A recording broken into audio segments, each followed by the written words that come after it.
Suena bonito, ¿verdad? Una lana extra para los mexas siempre será muy benéfica y evidentemente la primera impresión que nos da es que esta iniciativa va en beneficio de la clase trabajadora mexicana, tan sufrida y tan abnegada y tan explotada de pasadita también.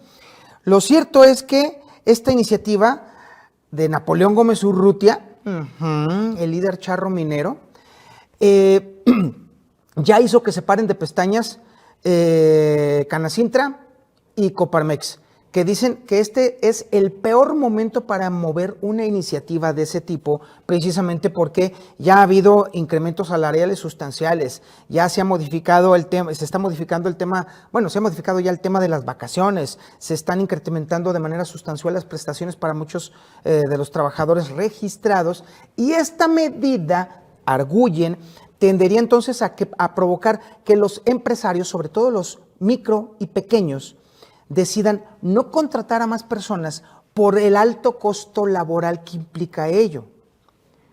Suena lógico, pero lo cierto es que por lo pronto esta propuesta que impulsa Morena está vista en primera instancia bien por parte de las bancadas del PRI, del PAN y de Movimiento Ciudadano. Ellos dicen que, bueno, mientras sea a favor de los trabajadores, pues va, chido, hay que analizarla y estructurarla para ver a ver si pasa. Ya había sido promovida por otro diputado morenista en agosto del 2023, pero no prosperó.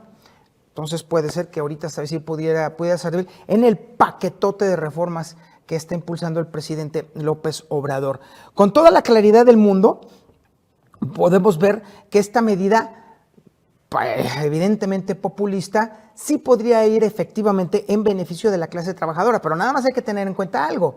Recordemos que la base total de trabajadores de México no está asegurada, no está contratada bajo esquemas normales.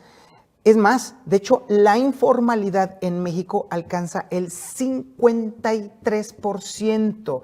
Esto quiere decir entonces que el 47%, solamente beneficiaría esta medida al 47% de los trabajadores de México.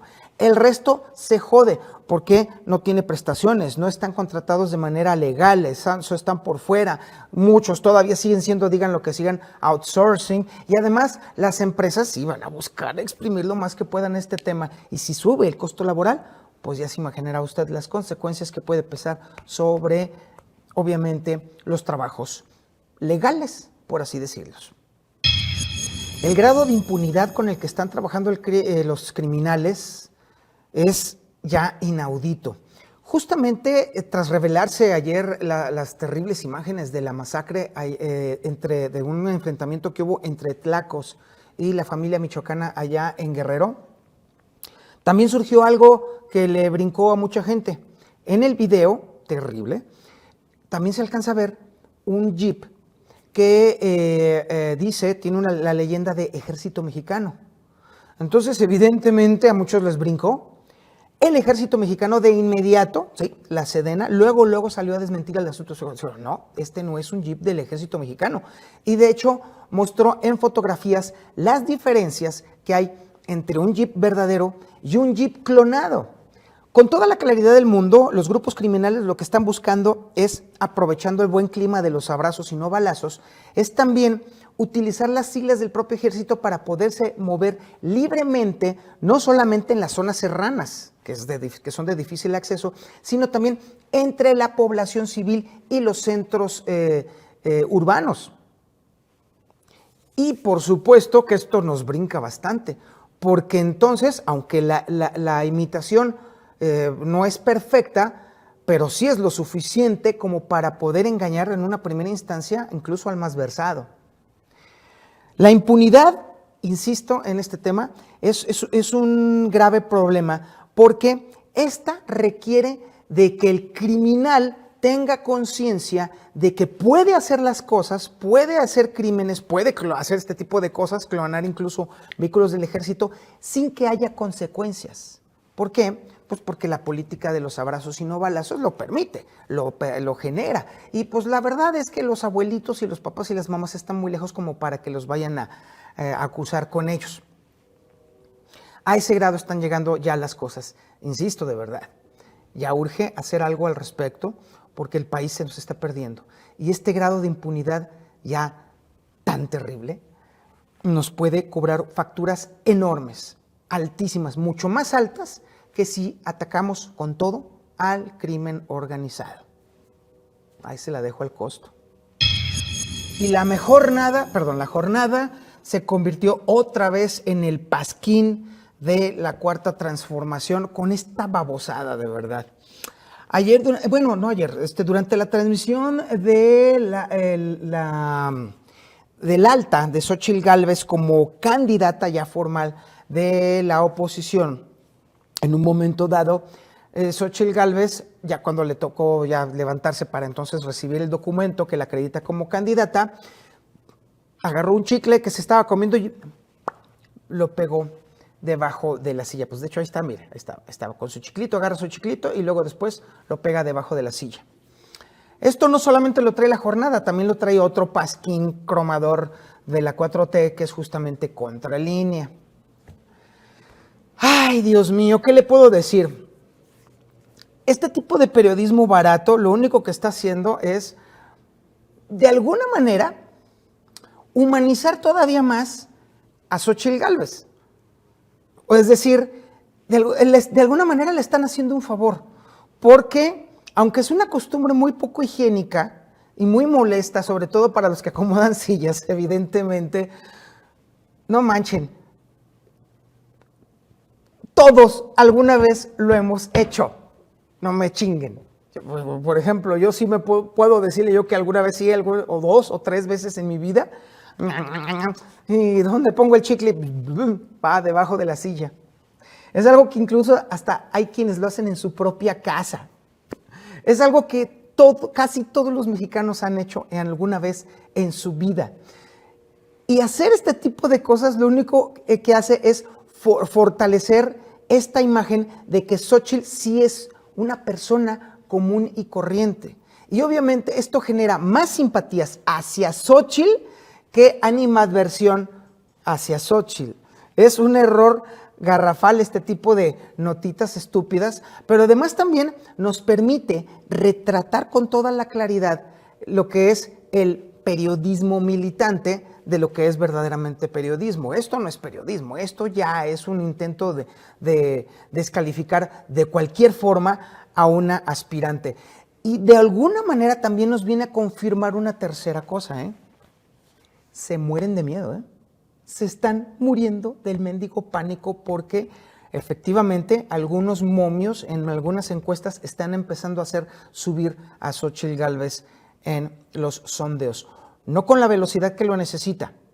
Todavía Claudia Sheinbaum tiene una muy cómoda ventaja en los sondeos, pero la verdad es que este tipo de cosas que están haciendo algunos medios están justamente fortaleciendo la posición de Xóchitl Gálvez en las encuestas.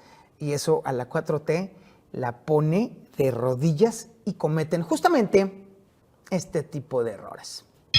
Oiga, qué brutal estuvo la encuerada que le dio ayer el presidente López Obrador a Saldívar, el exministro de la Suprema Corte de Justicia, al prácticamente reconocer que su administración tenía total y completa injerencia en las decisiones de la Suprema Corte de Justicia de la Nación cuando Saldívar fue su presidente. Y el hecho de que incluso el presidente haya dicho que antes las ganaban todas y ahora las pierden todas, nos deja ver que el presidente está completamente perdido en la realidad de las cosas. Es decir, no entiende ni comprende la realidad de las cosas, salvo que sean de su agrado o de su conveniencia. Esto fue con pretexto precisamente de la liberación de Emilio Lozoya Austin de prisión, precisamente por decisión de un juez. Y esto lo atribuye el presidente a que, pues ahora como son independientes, como ahora no se dejan influir por el Ejecutivo, pues ahora son corruptos. Hágame usted el favor. A ver, y esta es una verdad que por muy solovino que seas, debes de entender. A ver, la independencia no genera corrupción. en el tema de los jueces, ni de la Suprema Corte de Justicia, ni de los ministros. No es la independencia la que genera la corrupción. Es la subordinación a cualquier tipo de poder la que genera corrupción, la que se vuelve corrupción. Y esa es entonces ahora la parte en la que dice el presidente que es el recato, que es impartir justicia. Hágame usted el favor. Entonces, esa contextura moral del presidente es la que le da forma justamente a la 4T y la expande como si fuera una virtud, cuando en realidad es el origen pleno y total de la propia corrupción, tal como la conocemos y tal como la define el propio diccionario. Por lo pronto, qué brutal la encuerada, Saldívar está obligado a dar a conocer cuáles fueron las decisiones en las cuales se dobló, se empinó o le entregó la cola al presidente López Obrador. ¿Por qué? Porque con esta revelación de boca propia del presidente, también las decisiones de Saldívar se vuelven atacables. Es decir, quienes hayan sido objeto precisamente del empujoncito de la presidencia de la República, podrían darle voltereta a esas decisiones, nada más porque López Obrador fue, como dice precisamente el diccionario de sinónimos y antónimos, tonto, imbécil, bobo, estúpido, idiota, majadero, memo, mentecato, necio, corto, tardo, torpe, retrasado, tarado, subnormal, demente y muy desequilibrado. Un récord más para México, sí. Es el país más violento del planeta. ¿Por qué? Porque tiene dentro del ranking de 50 ciudades violentas, justamente, México tiene 16. Es el país que tiene más ciudades dentro de este ranking 2023 que difundió justamente ayer el Consejo Ciudadano para la Seguridad Pública y la Justicia Penal. Ay, Dios mío. Por segundo año consecutivo, para que no digan, no, se ha mantenido el trofeo, hasta eso justamente.